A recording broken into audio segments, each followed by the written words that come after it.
उन्होंने कहा कि मेरी शहादत को कायरता में समझना, लेकिन मैं शहादत इसलिए दे रहा हूं क्योंकि तमाम लोग इस आंदोलन में भागीदारी कर रहे हैं। कोई मेडल लौटा रहा है, कोई कुछ और लौटा रहा है, कुछ सड़क पे है, आंधी तूफान सब चीजें झेल रहे हैं, लेकिन मैं संत हूं। ऐसा नहीं कि संतों ने आगू नहीं रहे। संत यहाँ हमारे संतों गुरुओं ने पहले भी कुर्बानियां दी है और इतिहास और भारत इस बात का गवाह है कि हमने तलवारों के दम पे भी जो है गुलामी स्वीकार नहीं की, लड़ते रहे, अपने अधिकारों के लिए संघर्ष करते रहे। ये देश इस बात का गवाह है। लेकिन संत जी ने कहा कि मैं अपने प्राणों का बलिदान इसलिए दे रहा हूं कि मेरे जाने के बाद देश जागे, लोग मेरे बलिदान को समझे, और जो लोग जाग गए उनका तो स्वागत है। जो लोग घर पड़े हैं वो भी घर से निकले, उस आंदोलन को मजबूत करें, क्योंकि ये आंदोलन, ये जो बिल लाए गए हैं, अगर ये लागू हो जाते हैं ना, मैं स्टाम्प लिख के देता हूं कि 10 साल में भारत में भुखमरी आ जाएगी, भारत का एक एक आदमी रोटी को तरस जाएगा, रोटी को, याद रखिएगा मेरी बात को, भुखमरी आ जाएगी। और संत जो बहुत दूर तक सोचते हैं, उन्होंने कुर्बानी इसलिए दी क्योंकि हमारे महापुरुषों का इतिहास है। मैं याद दिला रहा हूं, नौजवान साथी यहां हैं, शहीद भगत सिंह चाहते तो शहीद आजम भाग सकते थे, शहीद आजम चाहते तो सलाखों से उनके साथी उनको निकाल सकते थे। रत्ता जी मेरी बात पे गौर कीजिएगा, पुरानी बात है लेकिन बहुत ईमानदारी की बात है। उन्होंने कहा कि हम गिरफ्तारी देंगे, और जो बात हमारी नहीं कर लिखी जा रही है, तानाशाही सरकार नहीं बोलने दे रही है, वो बात हम जनता तक पहुंचा के रहेंगे कि आखिरकार सच्चाई क्या। ये जो भीम आर्मी के लोग जिनको आप नाम से जानते हैं ना, मैं आंदोलनकारों में कड़वी सच्चाई बता रहा हूं। पहले तो आंदोलन में कोई जाता नहीं है साहब, किसान आंदोलन में खुशी से नहीं आए।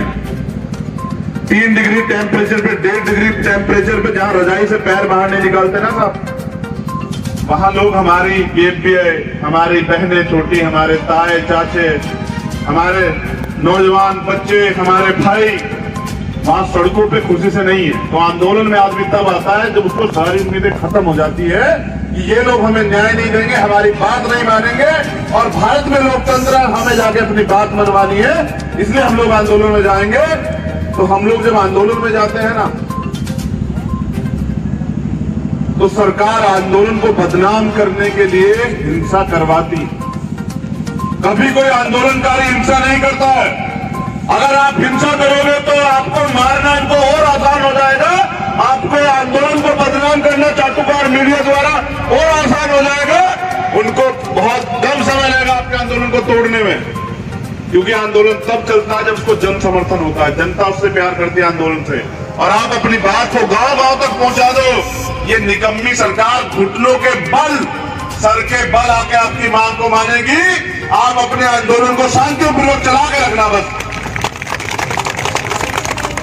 तो जैसा मैंने आपको कहा कि कोई आंदोलनकारी हिंसा नहीं करता है, इनके लोग हमारी भीड़ में आके और वो हिंसा का सहारा लेते हैं, हमें बदनाम करने का काम करते हैं, तब जाके हिंसा होती है। और ये तो चाहते हैं कि हिंसा हो और हम गोली चला के साबित करें कि ये हिंसक लोग थे। आज तक देश का इतिहास है, कोई जो आंदोलन में आया वो हिंसा करने नहीं आया, हथियार नहीं लेके आया।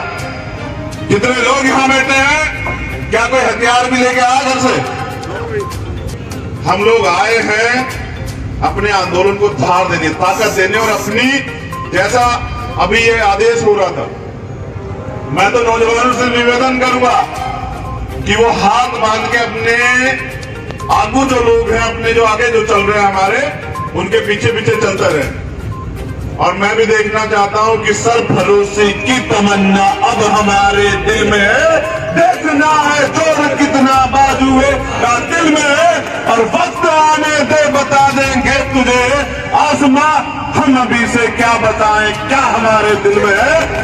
आपके सीने पे लगी एक गोली, अगर ये सरकार, निकम्मी सरकार, ये झूठी सरकार, दोहरी सरकार, गुंडे सरकार अगर आपके सीने पे गोली चलाएगी तो फक्र से जो है हमारा सीना चौड़ा हो जाएगा। कायरता नहीं दिखानी है, क्योंकि हम लोग हक की लड़ाई लड़ रहे हैं। आप इनको गोली चलाने देना, आप ईमानदारी से हाथ बांध कर अपने आंदोलन को चलाना। और जैसा मैंने कहा कि आपका आंदोलन सफल भी होगा। बाबा राम सिंह जी की कुर्बानी, उनकी शहादत व्यर्थ नहीं जाएगी, और एक भी शहीद की शहादत व्यर्थ नहीं जाएगी। और आपका जो त्याग बलिदान जो दुनिया देख रही है, ऐसे नहीं समर्थन होता है दुनिया में। कोई ऐसे क्यों ना करता किसी को समर्थन कि भाई अच्छा काम कर रहे हैं। समर्थन इसलिए हो रहा है, दुनिया के लोग समर्थन कर रहे हैं, क्योंकि वास्तविकता में यही लोकतंत्र है कि अगर आप किसी कानून से सहमत नहीं है, चाहे वो सरकार ने बनाया या किसी कोर्ट ने बनाया, तो आप लोग आंदोलन करके अपनी बात को रखो। और भारत आजाद भी तो ऐसे ही हुआ था, समझ रहे? भारत आजाद भी तो ऐसे हुआ था कि आंदोलन हुए। और जैसा मैंने आपको कहा कि अगर अपने देश को बचाना, ये जो आंदोलन है ना, ये सिर्फ किसानों का नहीं है। नौजवान बड़ी गौर से सुने, ये इस देश के भविष्य का आंदोलन, जिससे टकराए हैं वो अंधाता है, और जो टकरा रहे हैं उनको ये नहीं पता कि आखिर हाजी सही कह रहे थे, सही दसिया कि गलत लोगों से पंगा ले लिया। ये लोग तो सही है, लोग गलत नहीं है, लेकिन ये पंगा गलत है वाकई में। अगर आप और 10 दिन टिके रहे, डटे रहे, मैं गारंटी देता हूं कि इनकी दरें हिल जाएंगी। और आप कह रहे थे ना प्रधान जी कि चलो भाई मोदी तो नहीं मान रहा, लेकिन मोदी के जो नुमाइंदे हैं, जो MP MLA बनाए, मैं गारंटी देता हूं इतिहास इस आंदोलन को याद रखेगा। उनके वो अपने बच्चों का सामना नहीं कर पाएंगे जो आज सरकार के एजेंटगिरी कर रहे हैं। आप याद रखेगा मेरी बात। जिस दिन हक की लड़ाई में उनके बच्चे उनसे पूछेंगे कि बताओ थाली से रोटी गायब है तो किसकी वजह से गायब है पापा, मम्मी ये किसकी वजह से गायब है, तो पता वो कहेंगे बच्चे कि तुम्हारी वजह से गायब है। धन्यवाद करते हैं, साधुवाद करते हैं।